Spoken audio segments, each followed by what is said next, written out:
Invisible pose la problématique des enfants délinquants, ces enfants en conflit avec la loi. La série fait le récit de la vie de Chaka, un jeune adolescent de 13 ans devenu délinquant sous le poids de la précarité. J'ai pu découvrir tous les grands acteurs, j'ai tourné avec eux, je suis fier de moi. Fier de révéler l'invisible, de lever le voile sur des faits de société d'une complexité inouïe.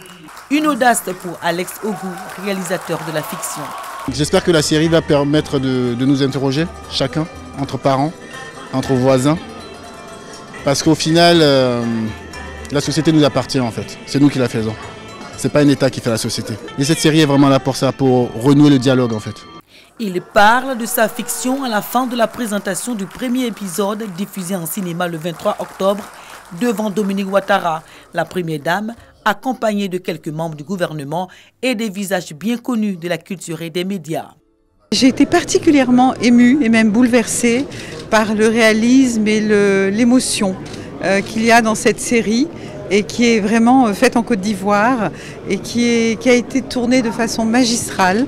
J'ai félicité d'ailleurs le réalisateur, M. Alex Ogou, et les jeunes, les moins jeunes qui avaient tourné dans ce film. Et je suis très fière parce que c'est une série ivoirienne. Une avant-première de la série télévisée Invisible qui invite à s'interroger sur les complexités sociales.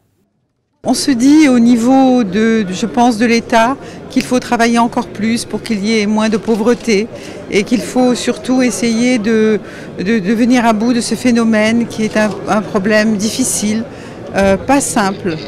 Voilà, je crois que ça interpelle tout le monde, l'État mais aussi les parents. Comment un enfant se désolidarise-t-il des codes sociaux et devient microbe?